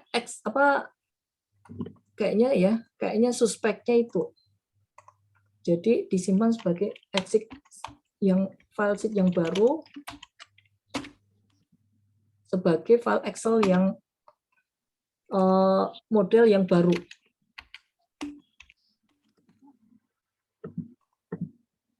Nggak bisa Pak. Nggak bisa juga ya. Tapi kalau saya ini sudah bisa melihat ada beberapa model baru muncul. Ketika, udah bisa, udah. Oke, udah ketemu Mbak. Oke, saya tahu caranya. Coba ditutup dulu. Saya stop aja ya Pak. Nah, stop aja. Jadi fitur itu akan muncul ternyata kalau kita nyimpan sebagai file Excel yang baru. Jadi formatnya harus Excel yang baru ya. Jadi saya juga belum, karena lupa ya. Karena lupa maka saya tidak menyampaikan di kelas sebelumnya juga. Saya cuma pernah ingat, ini pernah saya coba pakai histogram langsung bisa gitu. Jadi Excel yang baru itu sudah punya fitur. Dan fiturnya ternyata ini ya, saya ganti ini, saya copy ke dalam file Excel baru ya. Ini formatnya saya copy aja. Sebentar, ini mungkin teman-teman nggak ngeliat ya. Sebentar, saya share all screen. Jadi ini datanya, ini saya copy ya. Saya ngambil yang ini aja deh, data yang penjualan. Saya ngambil yang nilainya di bawah 100 juta ya, 100 juta. Oke, ini saya copy aja. Saya copy, saya letakkan di sheet Excel yang baru. Ini Excel yang baru itu berarti dia formatnya adalah Excel XLSX apa? XLSX ya. Jadi formatnya adalah XLSX. Agar dia muncul, teman-teman pastikan ini formatnya XLSX. Format Excel yang baru. Kalau yang tadi kan Excel biasa seperti ini. Oke. Jadi itu salah satu cara ya untuk menghidupkan. Makanya saya sendiri juga bingung. Ini kadang ada, kadang enggak. Itu apa masalahnya? Ternyata masalahnya itu. Nah, kalau kita sudah menghidupkan ke format yang baru, maka di sini pilihannya tambah. Jadi tidak hanya ini ya. Ini kan biasanya ada ini, histogram. Ada balok. Kemudian ada garis. Kemudian ada pie chart. Nah, ini ada tambahannya. Ini contohnya ya, menggunakan tree map sunburst. Ini yang baru. Terus kemudian yang baru lagi ini pakai whiskey. Ini model whiskey box itu. Ini menarik ya, whiskey box halo. Ini kalau misalnya teman-teman belajar pakai saham ya, untuk melihat harga saham, biasanya orang-orang pakai whiskey box. Terus kalau gini biasanya untuk jumlah penduduk ya, cowok cewek itu panel kayak gini. Terus yang lainnya ini sama ya, ada radar yang model-model seperti ini yang kemarin dibuat untuk soal ujian ya. Padahal gampang ya sebenarnya, tapi teman-teman ada yang nggak bisa juga, padahal sebenarnya sederhana ya. Terus berikutnya, nah ini ada yang namanya histogram. Ini sendiri akan muncul. Jadi ini akan muncul kalau formatnya adalah format, sekali lagi, ini format statistik ada banyak di sini, histogram. Ini baru akan muncul. Jadi ini akan muncul kalau teman-teman pakai model Excel yang baru. Halala, ternyata itu problemnya. Jadi ini akan muncul kalau dia pakai yang baru. Nah, kalau teman-teman pakai ini otomatis ya, pakai recommended chart, ya dia akan memunculkan termasuk yang histogram. Jadi tidak hanya ini. Kalau kita pakai yang lama kan hanya ada 2 saja seperti ini. Nah, yang baru dia akan munculkan ini, histogram. Nah, dengan cara seperti ini teman-teman bisa membuat lebih mudah ya. Jadi tidak perlu pakai bin-binan, tapi dia akan memunculkan otomatis seperti ini. Nah, ini biar lebih enak mungkin teman-teman bisa format lebih kayak gini ya. Tinggal bikin aja mana yang lebih enak untuk dilihat. Nah, ini silakan mana yang teman-teman mau ngelihat lebih enak. Kalau saya sih ini aja lah gitu. Nah, kalau kita lihat dengan cara seperti ini ada berapa level nih? 1 2 3 4 5 6 7 8 9 10. 1 2 3 4 5 6 7 8 9. 19 level. Dia akan membuat 19 level. Kalau kita gunakan cara Scott rules kan tadi 3,5 kali standar deviasi ya. 3,5 kali standar deviasi. Ya, seperti ini. Dibagi dengan jumlah yang ada di sini. Kita pangkatkan 1/3 ya. 1/3. Dan jangan lupa tadi pakai kurung ya. Makasih Mas Heri. Saya lupa juga. Ini karena prioritas perkalian ya, seperti ini. Nah, ini ketemu bin-nya. Nah, ternyata kalau kita lihat, oh, Excel menggunakan Scott rules. Karena ini kalau kita lihat 54 ya, 54 sama seperti ini, tapi dia digenapkan ya. Jadi ini ribuannya digenapkan. Jadi kalau kita lihat ini sama seperti saya akan genapkan round seperti ini, tapi dalam ribuan terdekat seperti ini, -3 seperti ini. Nah, kok -3 ya? Rondon berarti ya, mungkin pakai rondon gitu ya, rondon gitu. Nah, seperti ini. Jadi ternyata Microsoft dia menggunakan Scott rule, confirm ya, confirm Scott rule dipakai oleh Microsoft. Jadi dia menggunakan model Scott normal reference rule untuk membuat bin-nya. Oke, nah kalau kita lihat angkanya kan seperti ini, sama persis ya, cuma digenapkan ke ribuan terdekat, ya ribuan terdekat dan di round down. Kalau kita lihat di sini angkanya round down, jadi angkanya kalau kita lihat di sini sama seperti itu. Oke, jadi sekali lagi confirm dia menggunakan ini. Nah, kalau kita menggunakan cara maksimum minimum, berarti kita coba pakai nilai maksimalnya berapa?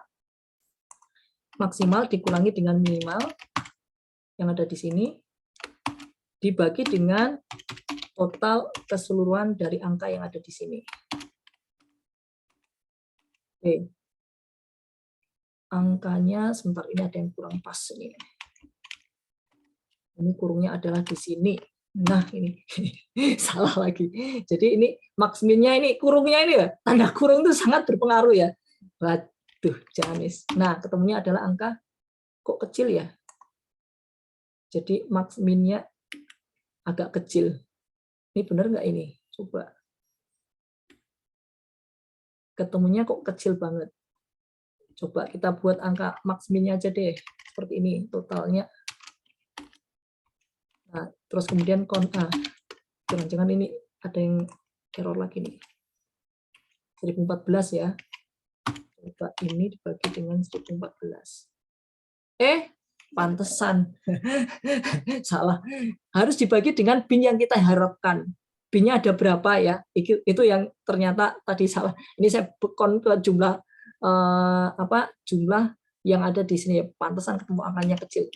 Jadi kita tinggal bagi mau sebanyak berapa levelnya. Kalau untuk norm Scotch ini kalau kita lihat nilai maksimalnya adalah maksimalnya yang ada di sini pasti di bawah 10 juta, 100 juta ya harusnya. Ya, kenapa? Karena kita ngambil di bawah 100 juta sih. Ini dibagi dengan banyaknya ini. Jadi ada sekitar 18,1 berarti 19. Persis seperti yang ada di sini. Jadi ada 19. Jadi kalau kita lihat di sini Scotch rule ada 18 level. Nah, kalau kita buat 18 level, maka ini juga sama harusnya ya. Ini dibagi dengan ini. Sekitar angkanya seperti itu. Ya, sekitar angkanya segitu. Kalau kita buat mendekati dengan Scotch rule-nya ada 18 level. Tapi biasanya sih saya lebih suka misalnya levelnya ada 10 gitu. Jadi tinggal teman-teman buat kalau levelnya 10, kita buat 1 sampai dengan kita series ya. Sebanyak 10 level, kemudian dimulai dari 0, nilai yang paling kecil 0 ya, kemudian ditambahkan sebanyak bin-nya, lebar bin-nya. Nah ini kalau saya menggunakan model bin 10 level, ini kalau bin 10 level seperti ini. Tapi kalau misalnya saya pakai bin 18 level, ya ini tinggal ganti aja, ini tinggal kita tambahkan ya, seperti ini.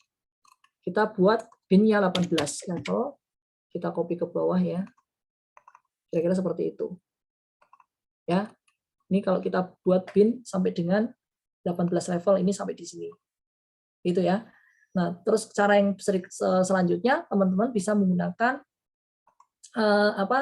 bisa menggunakan apa tadi? VLOOKUP ya.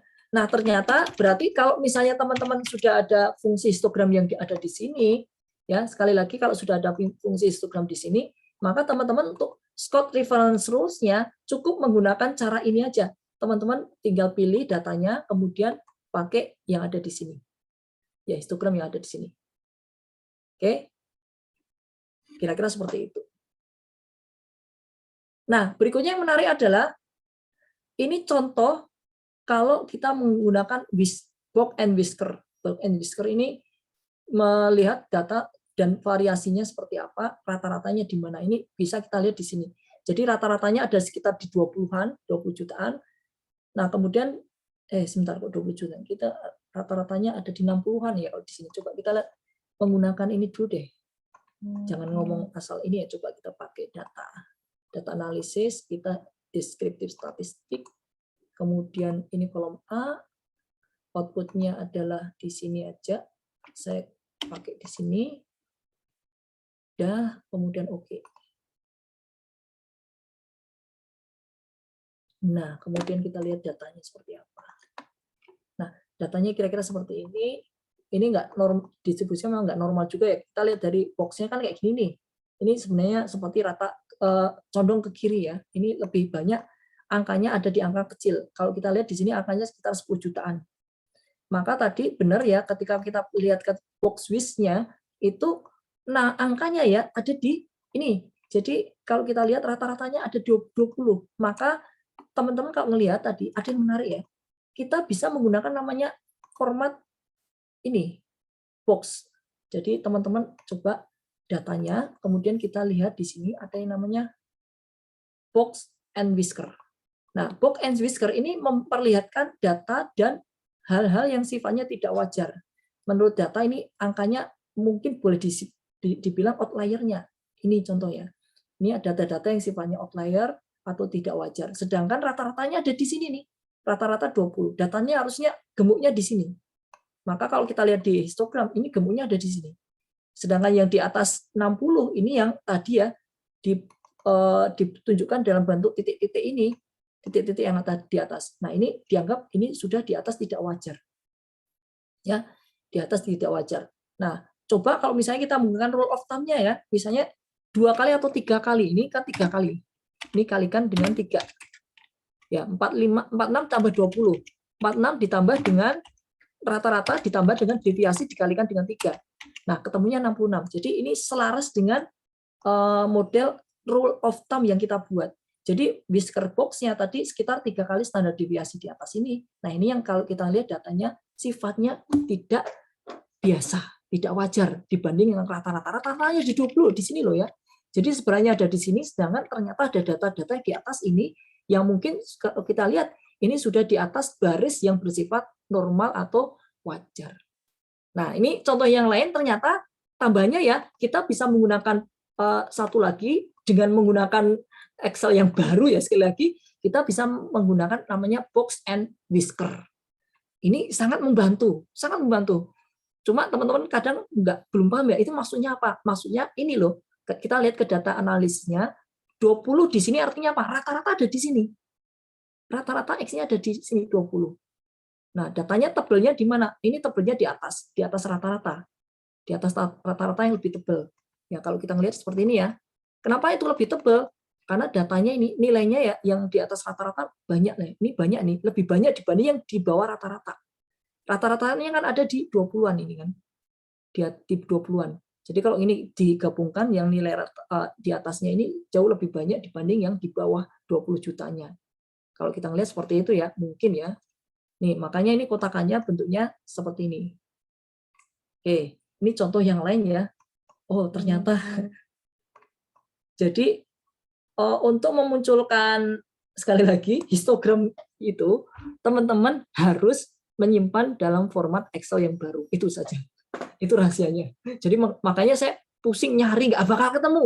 Nggak bakal ketemu. Kenapa? Karena Excel yang saya pakai itu pakai Excel yang lama. Gitu. Makanya saya waktu mau jelasin, kok nggak ada ya. Saya akhirnya berhenti, nggak ini. Oke.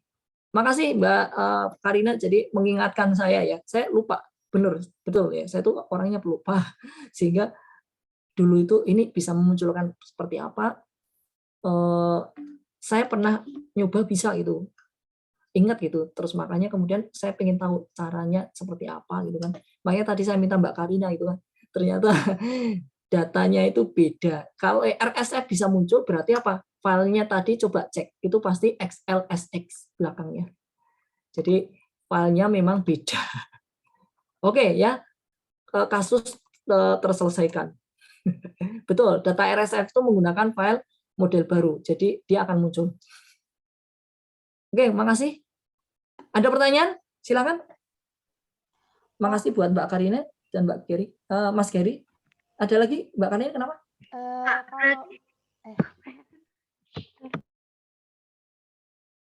Gimana Mbak Karina? Pak, berarti kalau misal udah bisa pakai histogram dari Excel aja nggak perlu cari bin kayak gitu ya Pak? Karena binnya udah disesuaikan sama Excel. Oh iya, kalau misalnya kita menggunakan tadi kan modelnya, tergantung. Kita mau mencari levelnya, kalau customize, ya kita bikin sendiri bisa. Tapi kalau kita menggunakan Excel, itu artinya dia menggunakan Scott Normal Reference Rule. Ya, jadi itu menggunakan Scott Normal Reference Rule. Kalau misalnya pakai itu nggak ada masalah, bisa dipakai. Ya. Kalau menurut saya sih itu tetap bisa dipakai dan lebih mempermudah menurut saya. Jadi kalau misalnya teman-teman menggunakan itu, it's okay, nggak ada larangan. Gitu. Oke, jadi ini saya juga akan update di kelas sebelumnya yang saya sendiri lupa. Makanya waktu hari pertama saya kan hari Senin ya, saya lupa. Saya hanya memberikan seadanya aja yang menggunakan cara yang masih manual. Kalau misalnya kita menggunakan program-program untuk audit seperti ACL, itu kita tinggal menentukan berapa levelnya. 10, 20, 30 dan seterusnya bisa. Langsung bisa.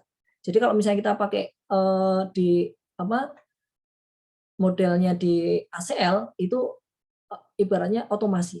Nah, kalau di Excel ya tadi kita menggunakan conif dan VLOOKUP untuk membuat. Dan itulah tadi fungsi dari VLOOKUP menggantikan if. Coba kalau teman-teman coba pakai if. If-nya 10 level, nggak usah 10 level, 5 level aja. Berarti Anda menggunakan 4 if, 5 kurangi 1, 4 if itu. 4 if, dan itu kemungkinan besar ada errornya. Karena ketika if teman-teman logikanya ternyata bolak-balik atau nggak nyambung, lebih besarnya, lebih kecilnya, dan seterusnya. Kurang dari, lebih darinya. Gitu ya. Jadi penggunaan lookup tadi benar-benar sangat membantu. Oke, baik. Ada lagi pertanyaan lain? Silakan sebelum kita lanjutkan ke sampling.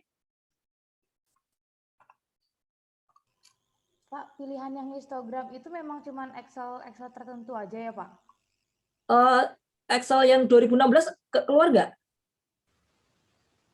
Coba saya cek ya, kalau di Excel 2012. 2016 keluar, Pak. Saya 2016 masih keluar. 2012 sudah keluar, Pak. Ya, yang penting harus formatnya Excel pakai X ya. Udah keluar ya, udah ada ya. Oke, yang penting itu udah keluar dulu. Udah keluar, sudah ada dulu ya. Coba saya lihat pakai yang lainnya. Di Excel yang lain, coba versi yang sebelum-sebelumnya apakah sudah ada atau belum. Just to make sure ya.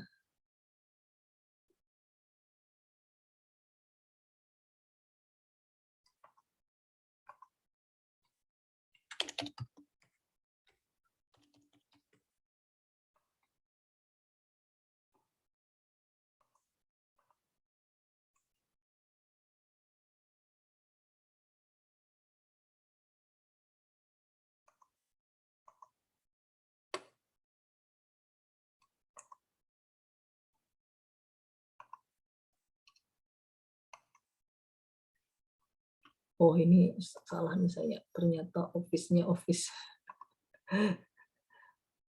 Ini malah Office 365 nih. Kalau Office 365 udah pasti ada ya. Office 365 udah pasti ada. Sebentar saya salah ngambil.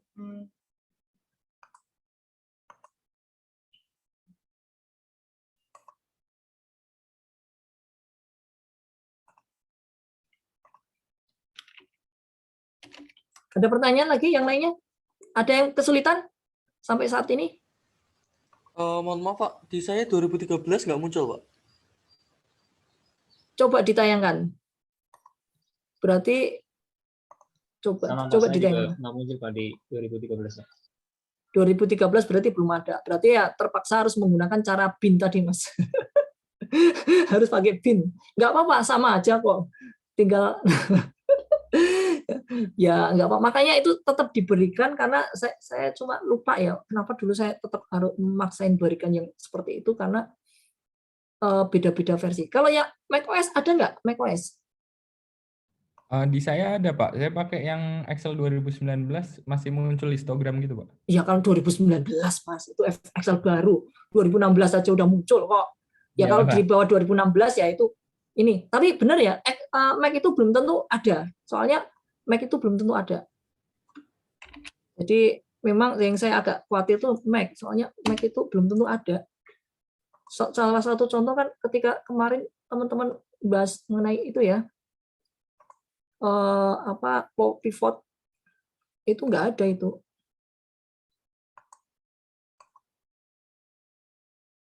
Ya benar sih, memang Mac itu di satu sisi nyebelin, di satu sisi moodnya lebih enak. Jadi kalau di tempat lain kena virus, Mac ketawa sendiri. Antivirus itu. Maksudnya jarang. Sebenarnya ada sih, cuma pengguna Mac aja yang nggak tahu.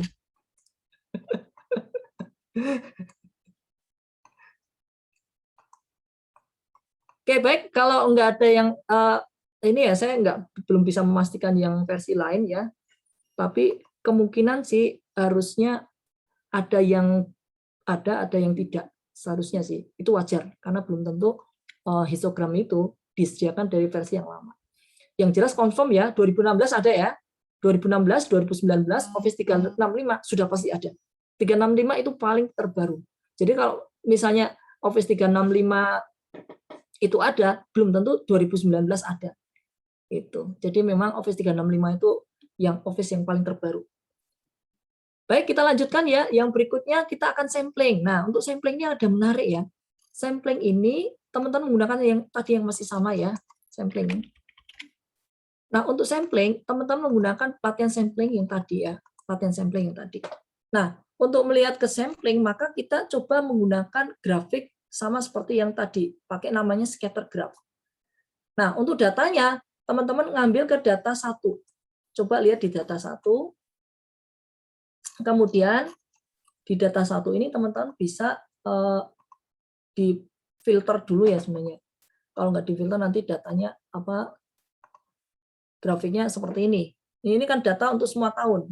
Nah, teman-teman coba filter datanya untuk tahun 99 saja, di filter ya. Filter untuk tahun 99 saja. Seperti ini ya. Cari tahun 99 saja. Oke.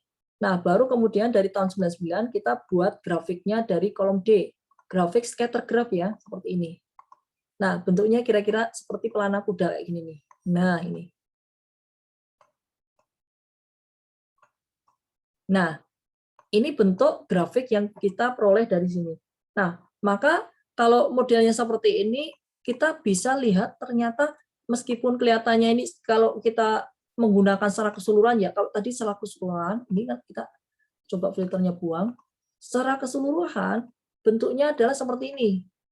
Kita nggak ngelihat ini seperti satu garis lurus di bawah. Tapi kalau kita berbesar, kita ngelihat yang tahun 99 saja ya. Tadi yang kita ngelihat itu hanya tahun 99 saja. Maka datanya adalah seperti ini. Gitu. Ya, tahun 99 saja kira-kira datanya seperti ini.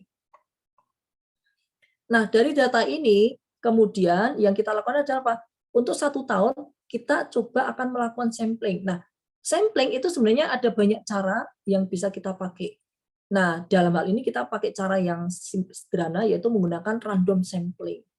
Random sampling tapi berdasarkan kelompok-kelompok yang kita buat. Jadi kita menggunakan 2 cara. Yang pertama kita kelompokkan dulu berdasarkan kesamaan data. Yang kedua baru kita ambil secara acak. Nah, jadi ini caranya adalah menggunakan cara statistik dan non-statistik. Non-statistiknya adalah apa ya? Kita pakai ini. Kita kotak-kotakan menjadi kelompok-kelompok. Ini cara non-statistiknya. Nah, statistiknya bagaimana? Kita menggunakan random. Jadi kita ngambil data yang ada di sini secara acak. Jadi ibaratnya kita secara blind ngambil aja angkanya, kita nggak peduli itu kecil, besar, tinggi, rendah, dan seterusnya nggak peduli. Jadi kita asal ngambil saja. Nah, berikutnya teorinya sebenarnya untuk mengambil sampel itu harusnya kita menghitung dulu berapa jumlah sampel ya. Hitung berapa jumlah sampel yang akan kita ambil. Nah, untuk menghitung jumlah sampel yang akan kita ambil itu ada teorinya. Teorinya ya, ada beberapa cara yang biasa digunakan untuk mengambil sampel. Contohnya ya di sini kita bisa ini hitung sampel ya. Cara menghitung sampel. Cara yang paling banyak dipakai adalah cara Slovin ya. Jadi misalnya di sini rumus Slovin. Ini contoh ya. Untuk mengambil sampel ini ada beberapa cara yang bisa dipakai. Ini kalau kita lihat teori ya, teori populasi dan sampel.